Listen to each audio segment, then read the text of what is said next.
Hi, it's Mary Ellen, and welcome to Southport Historical Society's Video Wednesday. Our vintage markers will be auctioned online beginning 31 May. Join us on Facebook next Wednesday for a new video presentation. Our vintage historical video marker today is of a well-known river pilot, Captain Thomas Mann Thompson. Captain Thompson was one of the most successful of licensed pilots who guided blockade-running steamships during the Civil War. Following the war, Captain Thompson continued as a master of the shoals, while several of his contemporaries chose to live on Baldhead Island where they could race to reach inbound ships. He chose to build a stately house in Southport with its own lookout. Learn more about Captain Thompson, his house, and the history of river piloting from our presentation today. I'm excited to introduce a current river pilot, Captain Tommy Brendle. Tommy is a fifth-generation river pilot. We always appreciate Tommy's efforts and his success in keeping the history of Cape Fear river pilots alive and educating us of their work, their necessary skills and knowledges, as well as the inherent hazards involved in the performance of their duties. Please join me on the riverfront, and you will notice the pilot's tower in the background.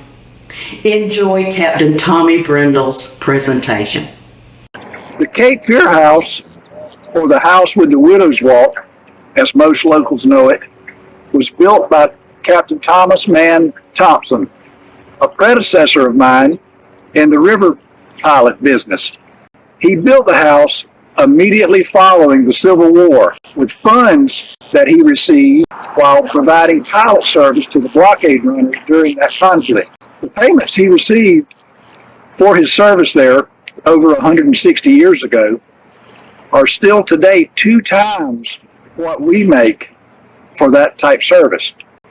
So why so much money over a century and a half ago?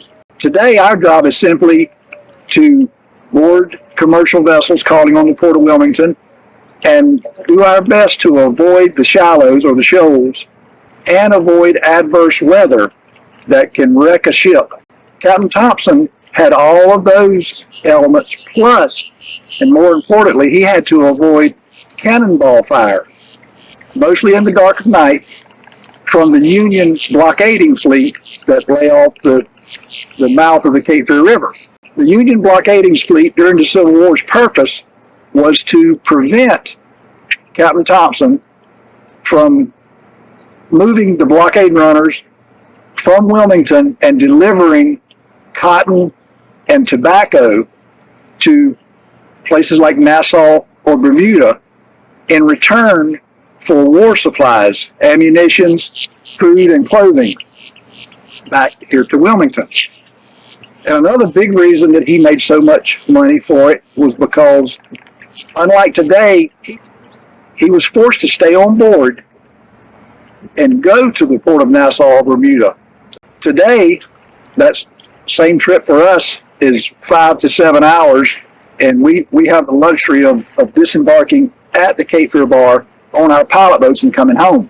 But he couldn't disembark because the blockading fleet was, it would be very dangerous for the pilot boat to go out and try to take him off.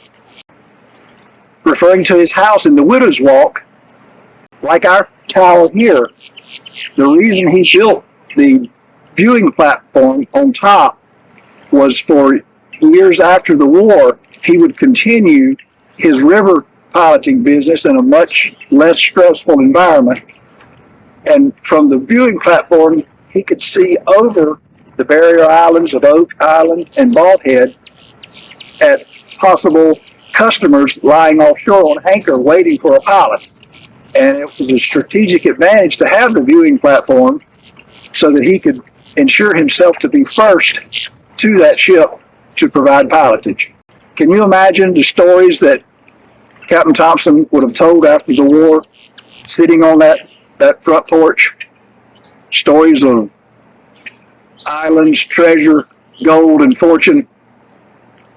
You, like me, would have probably loved to have been a fly on the wall, or more appropriately here, a Southport no-see-em, and listened in to a few of those stories.